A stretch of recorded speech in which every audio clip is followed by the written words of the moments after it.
అందరికీ నమస్కారం. ఈరోజు కథ హిట్లర్ ఎపిసోడ్ 40 బలరాం డిసిషన్. ఇక స్టోరీలోకి వెళ్తే కావ్యను కలవడానికి ఎవరో లేడీ వచ్చిందని చెప్పిన మంగను వచ్చిన వాళ్ళు ఎవరని అడుగుతుంది. నిత్య అని చెప్పడంతో ఆశ్చర్యంతో కళ్ళు పెద్దవయ్యాయి. ఇంత సడన్గా తనెందుకు వచ్చింది? నాతో తనకేం పని? బహుశా విరాట్ గురించి తెలుసుకోవడానికి వచ్చినట్టుంది అని ఆలోచిస్తున్న కావ్యతో ఏం చేయమంటారు మేడం అని అడిగింది మంగ. లోపలికి పంపించమని చెప్పు. అలాగే నేను వచ్చే వరకు వెయిట్ చేయమని టీ ఆర్ కాఫీ ఇవ్వు అని చెప్పింది కావ్య. మంగ లోపలికి వెళ్ళిపోయిన తర్వాత మిగిలిన మొక్కలకు కూడా నీళ్లు పోసి ఇంకొంచెం సేపు అక్కడే గడిపి తీరిగ్గా లోపలికి వెళ్ళింది కావ్య. అప్పటి వరకు అసహనంగా గడిపిన నిత్య లోపలికి వస్తున్న కావ్యను చూసి ముఖానికి ప్లాస్టిక్ నవ్వు అంటించుకొని హాయ్ ఎలా ఉన్నావు అని పలకరిస్తూ హక్ చేసుకుంది. నేను బాగానే ఉన్నాను, నువ్వేంటి ఇంత సడన్గా నన్ను వెతుక్కుంటూ వచ్చావు అని ఆశ్చర్యం నటిస్తూ అడిగింది కావ్య.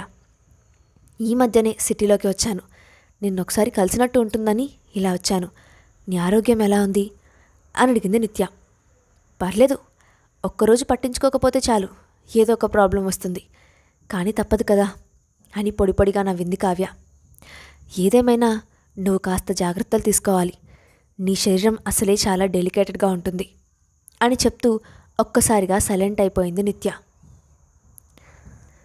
నిత్య దేని గురించి ఆలోచిస్తూ ఉందో అంచనా వేస్తూ ఏమీ తెలియనట్లు ఎందుకలా ఉన్నావు అని అడిగింది కావ్య. విరాట్కి పెళ్ళైన తెలిస్తే నేను అస్సలు తిరిగి వచ్చేదాన్నే కాదు. ఇప్పటికీ నా మనసులో తనే ఉన్నాడు.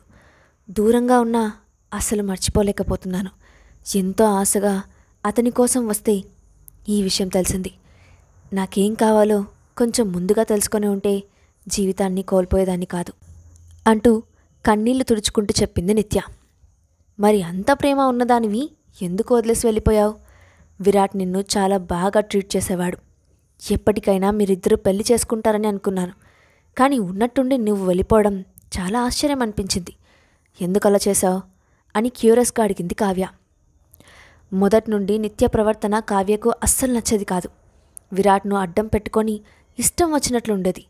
ఈరోజు అన్నీ కోల్పోయి తన కళ్ళెదురుగా ఉంటే మనసులో ఏదో తెలియని ఆనందం. బహుశా విరాట్ సహనం నశించేలా ఏదో చేసింటాను, అందుకే మా ఇద్దరి మధ్య దూరం పెరిగింది. కానీ ఇప్పటికీ తన మనసులో నేనే ఉన్నాను, అందుకే నాలాగా ఉండే అమ్మాయినే పెళ్లి చేసుకున్నాడు అని చెప్పింది నిత్య. అంటే ఇప్పుడు నువ్వు తిరిగి వచ్చావు కాబట్టి నిన్ను యాక్సెప్ట్ చేస్తాడని అనుకుంటున్నావా అని అడిగిన కావ్యతో నాకు అలాగే అనిపిస్తూ ఉంది. ఈ మధ్య హాస్ని నన్ను కిడ్నాప్ చేసినప్పుడు కూడా విరాట్ వచ్చి నన్ను సేవ్ చేశాడు. ఆ హాస్నిని కనీసం చూడను కూడా లేదు. ఇక్కడే అర్థమవుతుంది కదా నేను అతనికి ఎంత ముఖ్యమో అన్నది అని అన్నీ తనకు అనుకూలంగా చెప్పుకుంది నిత్య. ఓ ఇంత జరిగిందా? నాకు ఈ విషయం ఏం తెలియదు, సారీ అని తేలికగా మాట్లాడింది కావ్య. ఇంతకీ ఆ హాస్ని బ్యాక్గ్రౌండ్ ఏంటి? తను విరాట్ని ఎలా బుట్టలో వేసుకుందో అర్థం కావట్లేదు అని అసహనంగా అంది నిత్య.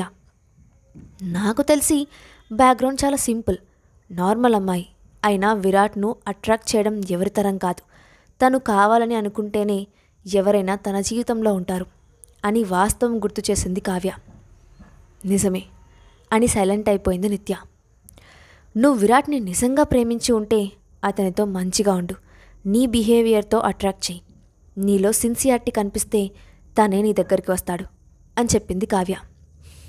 అవును, ఏదేమైనా నేను విరాట్ని ఎప్పటికీ వదులుకోను, నాకు దక్కే వరకు ట్రై చేస్తూనే ఉంటాను అని పంతంగా చెప్పింది నిత్య. ఇది కదా నాకు కావాల్సింది. అసలు నీలాంటి స్వార్థపరురాలు ఇన్ని సంవత్సరాలు విరాట్ పక్కన ఎలా ఉందో అర్థం కావట్లేదు అని మనసులో నవ్వుకుంది కావ్య.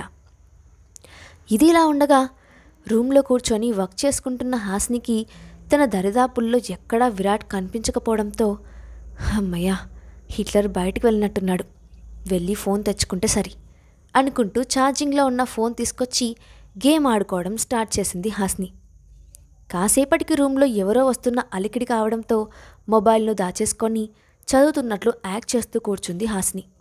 అప్పుడే లోపలికి వచ్చిన విరాట్ నేరుగా హాస్ని దగ్గరికి వెళ్ళి ఏం చేస్తున్నావు అని సీరియస్గా అడిగాడు. కనిపించట్లేదా? చదువుకుంటున్నాను అంటూ సీరియస్ ముఖాన్ని బుక్లో పెట్టి విరాట్ వైపు దొంగచూపులు చూస్తున్న హాస్నితో, ఓకే, కంప్లీట్ అయిన తర్వాత నేను చెక్ చేస్తాను, ఇంకో 10 మినిట్స్ అంతే కదా అని సింపుల్గా అన్నాడు విరాట్. ఓరి దేవుడా, అర్జెంటుగా టాపిక్ డైవర్ట్ చేయాలి అనుకుంటూ, లాస్ట్ టైం నన్ను కిడ్నాప్ చేసింది ఎవరు విరాట్ అని అడిగింది హాస్ని. డబ్బుల కోసం కిడ్నాప్ చేసేవాళ్ళు, వాళ్ళ మెయిన్ టార్గెట్ రిచ్ పీపుల్ అని చెప్పి, వీడు రక్షిత్కి అప్పచెప్పిన ముగ్గురులో ఒకడు. ఇదంతా చేసింది వాడే. నా వెనకే నాకు తెలియకుండా గేమ్స్ ఆడతావా? వాడికి ఉంది నా చేతిలో అని అనుకున్నాడు విరాట్. ఇంతలో హాస్ని మొబైల్కి మెసేజ్ సౌండ్ రావడంతో అలర్ట్ అయిన విరాట్ ఆమె వైపు సీరియస్గా చూస్తూ, చదువుకోమని చెప్పి బయటకు వెళ్తే నాకు తెలియకుండా గేమ్స్ ఆడతావా? మొబైల్ ఎక్కడ దాచావో బయటికి తీ, లేదంటే నేనే వెతకాల్సి వస్తుంది అని వార్నింగ్ టోన్లో అన్నాడు విరాట్. మీరేదో పొరపాటు పడినట్లున్నారు. నా దగ్గర మొబైల్ ఎక్కడ ఉంది అని కప్పిపుచ్చుకోవడానికి ట్రై చేస్తున్న హాస్ని వైపు సూటిగా చూస్తూ, సరే నీకంత శ్రమ ఎందుకు, నువ్వు చదువుకో, నేనే వెతుకుతా అంటూ రూమంతా వెతుకుతూ ఒక్కసారిగా హాస్ని దగ్గరికి వచ్చి ఆమె డ్రెస్లో చేయి పెట్టాడు విరాట్. అతను అలా చేస్తాడని ఊహించని హాస్ని ఉలిక్కిపడి ఆ అని గట్టిగా అరుస్తూ, ఏం చేస్తున్నారు మీరు, నా డ్రెస్లో చేయి ఎందుకు పెట్టారు అని అడుగుతూ ఒక్కసారిగా చేతిలో ఉన్న బుక్ని ఎగరేసింది. దాంతో అందులో ఉన్న మొబైల్ కూడా గాల్లోకి ఎగిరి కింద పడిపోతూ ఉంటే విరాట్ క్యాచ్ పట్టుకొని, దీన్నేమంటారు హాస్ని పాప, పాపం సీరియస్గా చదువుతున్నారు కదా, మరి ఇది నీ బుక్స్లోకి ఎలా వచ్చింది అని అదో రకంగా చూస్తూ అడిగాడు విరాట్. నిజంగా నాకు తెలియదు హిట్లర్ గారు, ఒట్టు అంటూ చేతిని తల మీద పెట్టుకొని, సరే మరి నాకు కాస్త చిరాగ్గా ఉంది, నేను బాత్ చేసి వస్తాను అంటూ అక్కడి నుండి వేగంగా వాష్రూమ్కి పారిపోయింది హాస్ని. లోపలికి వెళ్ళి జాగ్రత్తగా డోర్ బోల్ట్ పెట్టి అదురుతున్న గుండెలతో, అమ్మో అమ్మో, హిట్లర్ను మోసం చేయడం అంత ఈజీ కాదురా స్వామి, ఎప్పుడు చూడు ట్యూషన్ టీచర్లాగా చదువుతుంటే కాపలాగా కూర్చుంటాడు, చిన్నపిల్లలను భయపెట్టినట్లు బెదరగొట్టి మరీ వర్క్ చేయిస్తాడు, ఇంకొక్కసేపు ఇక్కడే ఉంటే మొబైల్ సర్చింగ్ అని నా మీద వేసిన చేని ఇంకెక్కడ వేస్తాడో. ఏమైనా హాస్ని, నువ్వు తోపే, తురుము, ఈజీగా ఆ మాన్స్టర్ నుండి తప్పించుకొని వచ్చేశావు, గ్రేట్ అబ్బా. తానే మెంచుకుంటున్న హాస్ని ఎదురుగా వచ్చి నిల్చున్న ఆకారాన్ని చూసి షాక్తో నోరు తెరిచింది. ఎలక్ట్రిక్ సెన్సార్స్ ఉన్నాయి, నేను అప్రిషియేట్ చేయనా అంటూ బాత్ టబ్లోకి వచ్చి హాస్నిని గట్టిగా హక్ చేసుకున్న విరాట్ను ఒక్క తోపు తోసింది. లాక్ చేశాను కదా, మీరెలా వచ్చారు అని అయోమయంగా అడిగింది హాస్ని. ఈ డోర్స్కి ఎలక్ట్రానిక్ సెన్సార్స్ ఉన్నాయి, నేను ఈజీగా రాగలను అని పొగరుగా నవ్వాడు విరాట్. ఇది తొండి, నేను ఒప్పుకోను, మీరు బయటకు వెళ్ళండి, నేను స్నానం చేసి వస్తాను అని ముఖం మార్చుకొని చెప్తున్న హాస్ని వైపు అదో రకంగా చూస్తూ, నో, ఇద్దరం కలిసి బాత్ చేద్దాం రా అంటూ తన షర్ట్ విప్పి పక్కన పడేశాడు విరాట్. నేను ఒప్పుకోను, నా చేతులు కాళ్ళు బాగానే ఉన్నాయి, ముందు నేను చేసేస్తాను, తర్వాత మీరు చేయండి అంటున్న హాస్ని మాటను వినిపించుకోకుండా షవర్ ఆన్ చేశాడు విరాట్. ఒక్కసారిగా చల్లని నీళ్లు మీద పడటంతో తడిచి ముద్దవుతూ, మీరు కావాలని చేస్తున్నారు కదా, ఇందాక చేసిన దానికి పనిష్మెంట్ అని అర్థమైంది, ప్లీజ్ ఇంకొక్కసారి ఇలా చేయను, బయటకు వెళ్ళండి అని ఏడుపు ముఖంతో అడుగుతున్న హాస్ని వైపు కైపుగా చూస్తూ, నో, ఇద్దరం కలిసి చేద్దాం, సేవ్ వాటర్ అని చదవలేదా అని అల్లరిగా అడిగాడు విరాట్. ఆ సేవింగ్ ఇక్కడే చేయాలా అని ఉక్రోషంగా అడిగింది హాస్ని. ఇక్కడి నుండి మొదలుపెట్టి అన్నిట్లో ఇంప్లిమెంట్ చేయొచ్చు అంటూ ఆమెను గట్టిగా పట్టుకొని ఒక్కసారిగా డ్రెస్ చిప్ లాగేశాడు విరాట్. దాంతో జారిపోతున్న ఫ్రాక్ను భుజాల దగ్గర పట్టుకొని విరాట్ వైపు సిగ్గుగా చూస్తూ, ప్లీజ్ అండి, నిజంగా ఇంకెప్పుడు మీ ముందు అలా ప్రాంక్స్ చేయను, అయినా బుద్ధునోడు ఎవడైనా పులి ముందు పిల్లి చేష్టలు చేస్తాడా అని ఇన్నోసెంట్ ఫేస్ పెట్టింది హాస్ని. ఒక తోక వంకర, నిన్ను చూసే అన్నారేమో, లాస్ట్ అండ్ ఫైనల్ ఛాన్స్, ఇంకొక్కసారి వేషాలు వేస్తే ఇలా వదలడం కాదు, ఏకంగా బాత్ చేయించి వదులుతా అని వార్నింగ్ ఇస్తూ హాస్ని పెదాలను గట్టిగా కిస్ చేసి చిన్నగా బైట్ చేసి బయటకు వెళ్ళిపోయాడు విరాట్. అతను బయటికి వెళ్ళటంతోనే లిప్స్ చూసుకున్న హాస్ని, దొంగ సచ్చినోడు, ఆ వ్యాంపైర్ బుక్లో ఉన్నట్లు నా రక్తం తాగితే తప్ప వీడికి శాంతి ఉండదు. బాత్ చేసి బయటకు వచ్చింది హాస్ని. ఆమె రావడంతోనే వాష్రూంలోకి వెళ్ళిన విరాట్ను చూసి మళ్ళీ మొబైల్ తీసి ఆడటం స్టార్ట్ చేసింది. ఆడుతూ ఆడుతూ ఇన్వాల్వ్ అయిన హాసిని చేతిలో మొబైల్ని లాక్కొని, ఎప్పుడు చూసినా గేమ్స్ ఆడుతూనే ఉంటావా, పడుకో అని కసిరాడు విరాట్. నిద్ర రావట్లేదు, కాసేపు ఆడుతాను ప్లీజ్ అని ముద్దుగా ముఖం పెట్టిన హాసిని కింద పెదవి కోరుకుంటూ, బేబీ 3 months ప్రామిక్ బ్రేక్ చేస్తే ఎలా ఉంటుంది అని కన్ను కొట్టాడు విరాట్. చాలా చండాలంగా ఉంటుంది, భూమి గుండ్రంగా ఉంటుందన్నట్లు ఏది చేసినా వెళ్ళి అక్కడికే ఆగుతారు, నా కర్మ అని తల కొట్టుకుంటూ ముసుగు పెట్టింది హాసిని. ఆమె ఫేస్లో ఎక్స్ప్రెషన్స్కి నవ్వుకుంటూ గట్టిగా హక్ చేసుకొని పడుకున్నాడు విరాట్. మరుసటి రోజు కాలేజీలో కీర్తితో కబుర్లుతో బిజీగా ఉన్న హాసిని మొబైల్ రింగ్ అయింది. డిస్ప్లేలో కనిపిస్తున్న బలరాం నేమ్ చూసి వేగంగా బయటకు వచ్చి కాల్ అటెండ్ చేసి, హలో నాన్న, ఏంటి ఈ టైంలో కాల్ చేశారు, అంతా బాగానే ఉందా అని కంగారుగా అడిగింది హాసిని. పర్లేదు, కాల్ లిఫ్ట్ చేశావు, కోపంగా ఉన్నావు కదా, మాట్లాడవేమో అనుకున్నా అన్నాడు బలరాం. ఎంత కోపంగా ఉన్నా తండ్రితో మాట్లాడకుండా ఉండే అంతగా నేను ఎదగలేదులే అని నిష్ఠూరంగా అంది హాసిని. సరే, నువ్వింకా విరాట్ ప్యాలెస్లోనే ఉంటున్నావా అని అడిగిన బలరాంతో, అక్కడ కాక ఇంకెక్కడ ఉంటాను అని విసుగ్గా అంది హాసిని. విరాట్ నిన్ను ఎలా చూసుకుంటున్నాడు, ఇప్పటికీ మీ పెళ్ళిని నేను ఒప్పుకోలేకపోతున్నాను అని బాధగా అన్నాడు బలరాం. డోంట్ వరీ నాన్న, బాగానే చూసుకుంటున్నారు అని జవాబు ఇచ్చింది హాసిని. నా దగ్గర హైడ్ చేసి నువ్వు చాలా తప్పు చేశావు హాసిని, నీ దగ్గర నుండి నేను ఇది ఊహించలేదు, నీ మొండితనంతో అన్నీ ఇలాంటి పనులే చేస్తున్నావు అని అంటున్న బలరాం మాటలకి కోపం వచ్చి, ఇదంతా నా తప్పే, ఓకేనా, ఒక తండ్రిగా మీరు ప్రతి నెల నా చదువులకు కానీ ఇతర ఖర్చులకు కానీ ఇప్పటి వరకు ఎంత ఖర్చు పెట్టారో చెప్పగలరా అని కోపంగా అడిగింది హాసిని. నాకంటూ కంపెనీ బాధ్యతలు చాలా ఉన్నాయి, ఒక్కడినే ఎన్నని చూసుకుంటాను అని అసహనంగా అన్నాడు బలరాం.